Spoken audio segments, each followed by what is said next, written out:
morning guys. Nakatapos lang natin mag-MOA laps or MOA loop. Ito yung stats natin. Ito yung sa record natin so far. 1 hour and 30 minutes yung ride natin. Total distance 47.06. Average 30.2. Maximum 55. Yan, yung maximum na yan na 55, hindi lang ako mag-isa niyan. Kasama ko yung Exodus. Nakitutok lang kami sa kanila. And guys, tatandaan nyo pagka may grupo na naka-uniforme na peloton, lagi nyo silang pagbibigyan. Wag nyong sisingitan. Kapag meron papasok sa peloton nila na naka-uniform, pasingitin ninyo. Tapos layo lang tayo ng konti. Huwag masyado tayo madikit. Yun lang. Tara, kain tayo.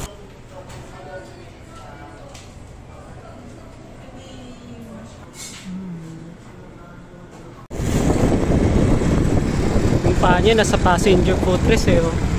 Sheesh. So ayo pag nabangga ka dyan. Hey, Ilog Pasig.